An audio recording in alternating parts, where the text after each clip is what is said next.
इस वीडियो में देखेंगे बैंक ऑफ इंडिया का इंटरनेट बैंकिंग से आप आईएमपीएस बेनिफिशियरी को कैसे जोड़ सकते हैं।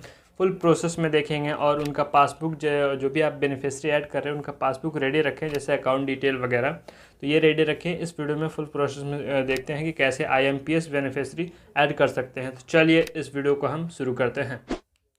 बैंक ऑफ इंडिया के इंटरनेट बैंकिंग पेज पे आना है। यहाँ पे आपको इंटरनेट बैंकिंग करके दिख जाएगा ऑप्शन, इस पे टाइप करेंगे, आपको 3 ऑप्शन खुल जाएंगे। यहाँ पे सबसे चलिए पर्सनल पे टाइप करेंगे। पर्सनल बैंकिंग पे यहाँ पे यूज़र आईडी और पासवर्ड कैप्चर डालेंगे और सबमिट कर देंगे। चलिए हम सारा डिटेल फिल करके सबमिट करते हैं। यहाँ पे हम लॉगिन हो चुके हैं। लॉगिन होते ही देखिए आपको लेन देन ट्रांजेक्शन पे इस पर टाइप करना है। इस पर टाइप करते ही आपको यहाँ पे ऑप्शन खुल जाएगा। हमें यहाँ पे IMPS payment instant fund transfer 24/7 पे टाइप करना है।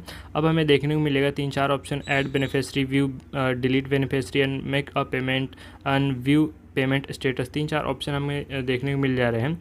तो हमें यहाँ पे सबसे पहले ऐड बेनिफिशियरी करना होगा, उसके बाद में बेनिफिशियरी देखेंगे और यहाँ पे मेक अ पेमेंट करके एक बार चेक करेंगे कि हुआ है कि नहीं। तो चलिए सबसे पहले हमें ऐड कर लेते हैं। ऐड पे टाइप करेंगे। ऐड पे टाइप करते देखिए आपको यहाँ पे ऑप्शन दिख जाएगा, यहाँ पे निक नेम का और बेनिफिशियरी नेम का और बेनिफिशियरी एड्रेस, सिटी, स्टेट वगैरह। तो चलिए चलिए बेनिफिशियरी नेम में ये रहेगा कि जो भी आपके बेनिफिशियरी का ओरिजिनल नाम है वो आपको यहाँ पे डालना है। और निक नेम में आपको बेनिफिशियरी किस नाम से आप पुकारना चाह रहे हैं बेनिफिशियरी को, तो वो आप डाल सकते हैं।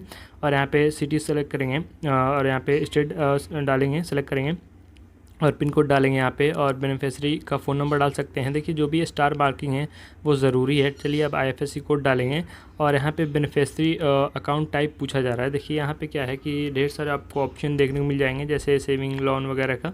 तो चलिए हम आगे देखेंगे। तो ये सारा डिटेल ऊपर की तरफ वो जो दिख रहा है वो सारा आप अच्छी तरीके से फिल करेंगे और इसमें मिस्टेक नहीं कीजिए और फास्ट फिल करना होगा आपको। चलिए हम यहाँ पे सेविंग पे सेलेक्ट करेंगे और देखिए यहाँ पे देखने को मिल रहा है हमने सारा डिटेल ऊपर फिल कर लिया है। और यहाँ पे सेविंग अकाउंट, करंट अकाउंट वगैरह वगैरह भी आप यहाँ पे ऐड कर सकते हैं अकाउंट टाइप में। तो फिलहाल में हमारा सेविंग अकाउंट ही है, तो सेविंग अकाउंट ही सेलेक्ट करेंगे। चलिए हम ऊपर का सारा डिटेल फिल कर चुके हैं। चलिए अब यहाँ पे हमें अकाउंट नंबर डालना होगा। अकाउंट नंबर के लिए देखिए यहाँ पे अकाउंट नंबर डालेंगे और दोबारा अकाउंट नंबर सेम यहाँ पे कंफर्म करेंगे। आपको आगे एक एरर आ सकता है, क्या है हम आगे बात करेंगे। यहाँ पे दोनों अकाउंट नंबर दोबारा कंफर्म कर देंगे और ऐड बेनिफिशियरी पे टाइप करेंगे।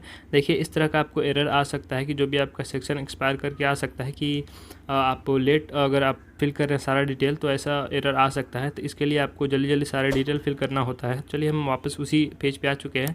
फिर से हम सारे डिटेल टैप करके ऐड बेनिफिशियरी करेंगे। अब हमारे रजिस्टर मोबाइल नंबर पे OTP गया है, जो भी बैंक ऑफ इंडिया के में लिंक है अकाउंट में। तो चलिए वो मोबाइल नंबर दिख रहा है, नीचे की तरफ स्क्रॉल करेंगे, इस नंबर पे OTP गया है, वो OTP डालेंगे और सबमिट करेंगे। सबमिट करते ही देखिए अब हमसे ट्रांजेक्शन पासवर्ड पूछा जा रहा है। तो हमें जो भी ट्रांजेक्शन पासवर्ड वो डालेंगे और कन्फर्म बेनिफिशियरी पे टाइप करेंगे। हमारा जो बेनिफिशियरी है और रजिस्ट्रेशन सक्सेसफुली हो चुका है। It's will be active for transaction after 24 hour, यानी 24 घंटे के बाद में जो आपका बेनिफिशियरी है वो एक्टिव हो जाएगा ट्रांजेक्शन के लिए, ये आपको यहाँ पे बताया जा रहा है। तो चलिए हम ओके कर देते हैं। अब हमारा बेनिफिशियरी ऐड हो चुका है। यहाँ पे हम चलिए एक बार व्यू एंड डिलीट बेनिफिशियरी पे टैप करके और देखते हैं यहाँ पे यह जो हमारा बेनिफिशियरी देखिए यहाँ पे देखने को मिल रहा है। SBI करके हमने जो निक नेम सेट किया वो देखने को मिल रहा है। 24 घंटे अब हम इंतज़ार करते हैं।